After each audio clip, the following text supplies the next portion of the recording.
देश की बेटियों को निर्वस्त्र किया जा रहा है और ये पत्रकार दांत फाड़ते हैं। आपको शर्म है या नहीं है? नहीं, आपको शर्म है नहीं? वो बच्चा पिट रहा है, वो मोदी चिल्ला रहा है?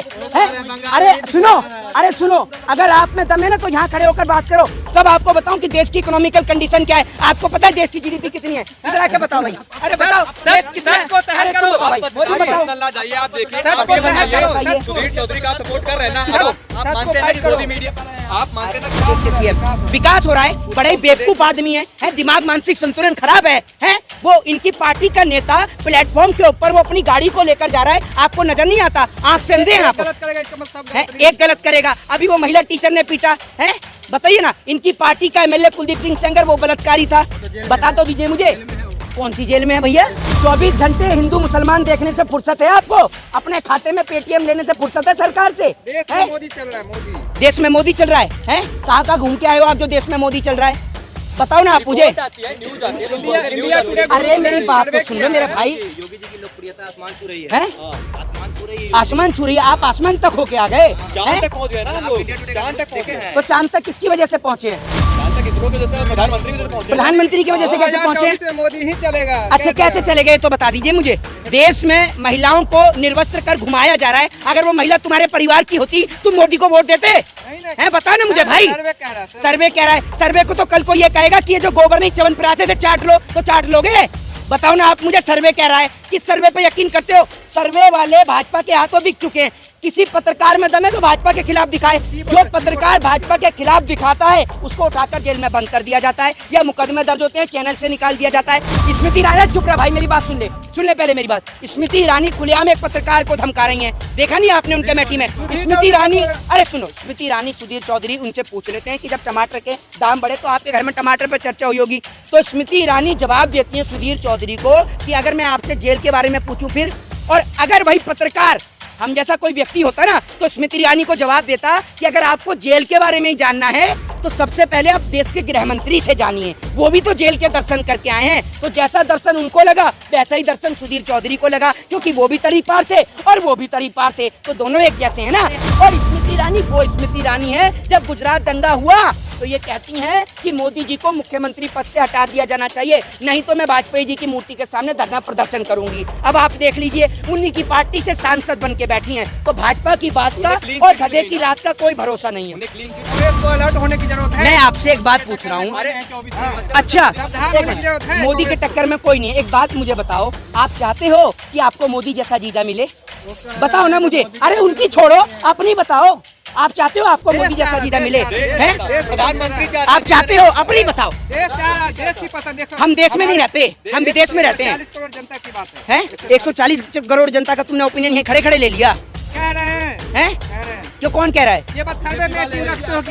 कल रात से दो मुद्दे बहुत प्रचलित चल रहे हैं, दो वीडियो वायरल हो रहे हैं। एक वीडियो ये दोनों वीडियो उत्तर प्रदेश से हैं। एक वीडियो ऐसा जिसमें एक मुजफ्फरनगर की टीचर बताई जा रही है और एक बच्चे को अपनी क्लास में बाकी बच्चों से मारने को बोलती है, कभी गाल पे मारने को बोलती है, कभी कमर पे मारने को बोलती है। दूसरा वीडियो ये है कि एक वीडियो में एक दरोगा जी को वहाँ के नॉर्मल लोग धमका रहे हैं कि ये भारतीय जनता पार्टी की सरकार है, मुलायम सिंह की सरकार नहीं है। उससे क्या कहना चाहते हैं और आप लोग इसको कैसे देखते हैं? देखिए, मैं आपको बता दूं, आज उत्तर प्रदेश के अंदर जंगल राज चल रहा है और इस बात को कहना बिल्कुल भी गलत नहीं होगा कि प्रदेश के मुख्यमंत्री बस कुछ ही चिन्हित लोगों के घरों पर बुलडोजर चलता है। नहीं तो आपने देखा कि जिस तरीके से मुजफ्फरनगर के अंदर, आपको बता दूं कि एक टीचर के द्वारा एक बच्चे को बड़ी बेरहमी से पिटवाया जाता है, वो बच्चा मुसलमान का बच्चा है। और मैं आपको बता दूं, टीचर, शिक्षक जो होते हैं उनको गुरु माना जाता है और शिक्षा का मंदिर विद्यालय होता है जहां पर बच्चे जो है वो ज्ञान हासिल करते हैं। लेकिन आप सोचिए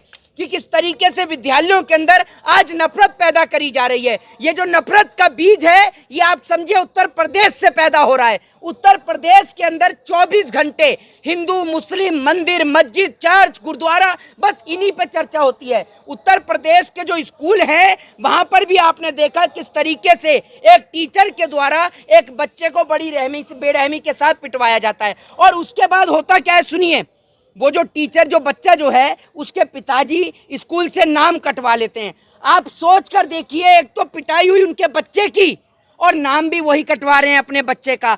आज स्कूलों की हालात इतनी बुरी है। और एक बात मुझे बताइए, और आपको मैं बता दूं, अब तक अगर उस टीचर जो है वो हिंदू है टीचर, अगर उसकी जगह कोई मुसलमान अध्यापक होता ना तो अब तक उसके घर पर बाबा का बुलडोजर पहुंच चुका होता। लेकिन आप ये देख लीजिए, वो जो महिला टीचर है वो हिंदू है तो अब तक उसके घर पर बुलडोजर नहीं पहुंचा। ये हर जगह हिंदू मुसलमान की राजनीति का जो थिएटर लेकर भाजपा बैठी है और देश के अंदर जो नफरत का जहर घोल रही है। आपको मैं बता दूं उत्तर प्रदेश के अंदर की हालत क्या है। उत्तर प्रदेश के अंदर जो हाई कोर्ट के जो जज हैं उन्होंने एक बात बोली है कि उत्तर प्रदेश में सनक निकाली जा रही है और अपनी मनमर्जी से काम किया जा रहा है। अभी आपको एक अलीगढ़ का मामला बता दूं। अलीगढ़ के मामले में उत्तर प्रदेश की सरकार ने एक व्यक्ति पर गुंडा एक्ट लगा दिया। उस व्यक्ति ने उसको जो है वो इलाहाबाद हाईकोर्ट के अंदर चैलेंज कर दिया। हालांकि ऐसे मामलों को हाईकोर्ट जल्दी से सुनता नहीं है, क्योंकि वो कहता है कि पहले आप अपनी निचली अदालतों में जाइए। लेकिन हाईकोर्ट को लगा कि बड़ा गंभीर ये मामला है तो हाईकोर्ट ने उस मामले को सुना तो पता ये चला कि उस व्यक्ति पर एक केस था, लेकिन उसके ऊपर उत्तर प्रदेश की पुलिस के द्वारा, अधिकारियों के द्वारा गुंडा एक्ट लगा दिया गया। जरा कोई बताए उत्तर प्रदेश की पुलिस को कि गुंडा एक्ट किसके ऊपर लगता है। गुंडे का मतलब होता है जो छठा गुंडे बदमाश होते हैं। हम कहते हैं ना कि छठा गुंडा बदमाश है, जो बार बार, एक बार, दो बार, तीन बार मुकदमे कर रहा है, उसके ऊपर गुंडा एक्ट लगता है। किसी व्यक्ति के ऊपर एक मुकदमा है और उसके ऊपर इन्होंने गुंडा एक्ट लगा दिया।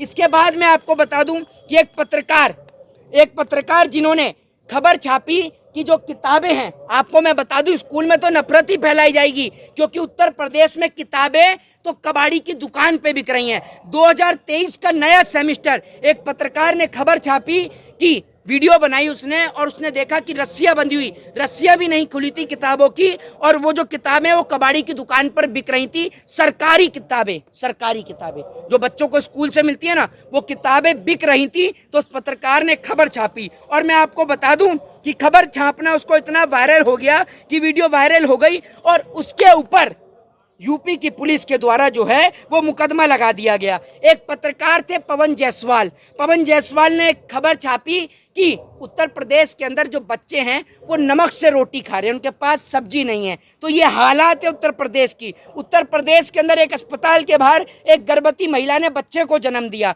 आज उत्तर प्रदेश जो है वो नफरत को जन्म दे रहा है। उत्तर प्रदेश के अंदर साल 2024 का चुनाव सर पर है। लोकसभा की 80 सीटें आती हैं उत्तर प्रदेश के अंदर, इसलिए भारतीय जनता पार्टी उत्तर प्रदेश में नफरत का बीज बो रही है।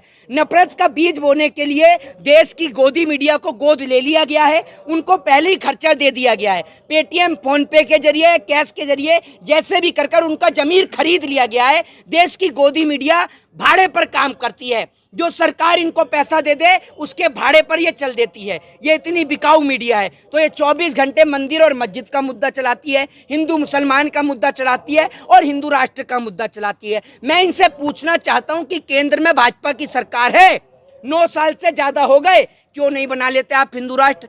हिंदू राष्ट्र का मामला देश की जनता के हाथ में इसलिए पकड़ रखा है क्योंकि आज देश की इकोनॉमिकल कंडीशन खराब है। हमारे देश की अर्थव्यवस्था चौपट हो चुकी है। हमारे देश की वित्त मंत्री विदेशों से कर्जा लाकर देश की इकोनॉमी को ऊपर दिखाने का काम करती हैं, लेकिन असल में हमारे देश की इकोनॉमिकल कंडीशन डैमेज हो चुकी है। इसलिए जाति, धर्म और मजहब के नाम का जहर देश में घोल रखा है। आप लोगों से निवेदन है कि अपने बच्चों को धर्म की राजनीति से बचाकर दूर रखें। बार बार कह रहे हैं कि योगी जी हिंदू मुस्लिम, अगर कोई मुस्लिम टीचर होती तो वहाँ पे बुलडोजर भेज दिया जाता, लेकिन आपने कल देखा होगा एक रिपोर्ट, इंडिया टुडे की रिपोर्ट आई थी। उस रिपोर्ट में ये देखा कि पूरे देश में सबसे फेवरेट सीएम अभी तक मुख्यमंत्री आदित्यनाथ योगी जी हैं। किसकी आई थी रिपोर्ट? इंडिया टुडे और एक कोई और ग्रुप, 2 ग्रुप ने निकाला था, जो आज तक के कल चैनल पे दिखाया जा रहा था। एक बात आप मुझे बताइए, ये नहीं दिखाएंगे कि उत्तर प्रदेश में कितने % बेरोजगारी है और किस लिए वो फेमस हो गए सीएम? अरे किस लिए नंबर 1 पर हैं? इसलिए कि एक और बुलडोजर चलती रही और दूसरी ओर ब्राह्मण माँ और बेटी जलती रही। इसलिए कि हाथरस में एक बेटी के साथ बलात्कार हो गया। इसलिए कि एक बेटी के सबको रातों रात जला दिया गया। बताइए ना किस लिए फेमस है ये उत्तर प्रदेश के सीएम? विकास हो रहा है। बड़े बेवकूफ आदमी है, दिमाग, मानसिक संतुलन खराब है। वो इनकी पार्टी का नेता प्लेटफॉर्म के ऊपर वो अपनी गाड़ी को लेकर जा रहा है, आपको नजर नहीं आता? आंख से अंधे हैं आप। गलत करेगा इसका मतलब एक गलत करेगा। अभी वो महिला टीचर ने पीटा है, बताइए ना। इनकी पार्टी का एमएलए कुलदीप सिंह सेंगर वो बलात्कारी था। बता तो दीजिए मुझे, कौन सी जेल में है भैया? कौन सी जेल में है?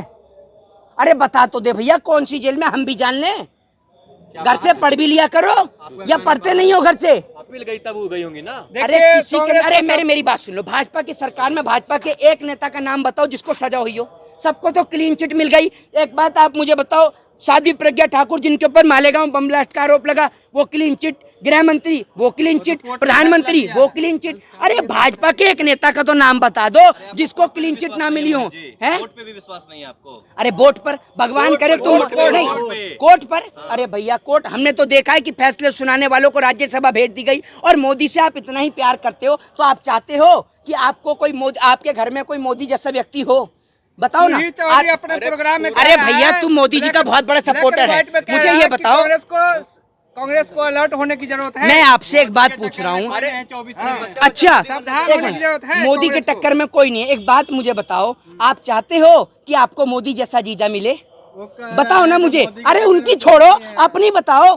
आप चाहते हो आपको मोदी जैसा जीजा मिले? हैं? प्रधानमंत्री आप चाहते हो? अपनी बताओ। देश चाह रहा है, देश की पसंद। हम देश में नहीं रहते, हम विदेश में रहते हैं। 140 करोड़ जनता की बात है। हैं? 140 करोड़ जनता का तुमने ओपिनियन यहीं खड़े खड़े ले लिया?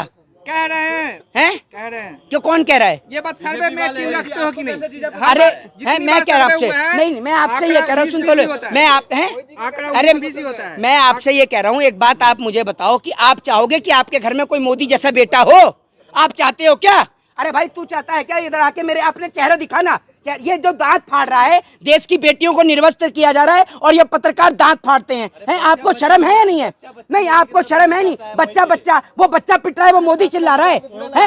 अरे सुनो, अगर आप में दम है ना तो यहाँ खड़े होकर बात करो। तब आपको बताऊं कि देश की इकोनॉमिकल कंडीशन क्या है। आपको पता है देश की जीडीपी कितनी है? इधर आके बताओ भाई। अरे बताओ देश कितना है? सहन करो। जाइए आप देखिए, सुधीर चौधरी का आप सपोर्ट कर रहे हैं ना। आप मानते हैं ना कि मोदी मीडिया, आप मानते हैं ना कि जो सुधीर चौधरी ने प्रश्न किया, इससे मतलब इसका मतलब ये है कि आप सुधीर चौधरी को सपोर्ट कर रहे हैं। मोदी मीडिया नहीं है ना। अब मेरी बात सुन लीजिए। उसने पूछा, उन्होंने दूसरा कोई सवाल ही नहीं पूछा। उसके बाद ये नहीं देखा आपने, और उस वीडियो को गायब भी कर दिया गया है। ठीक है, तो आप लोगों से निवेदन है कि थोड़ा सा आप लोग जो है देश की इकोनॉमिकल कंडीशन पर ध्यान दें। जय हिंद, जय भारत, वंदे मातरम।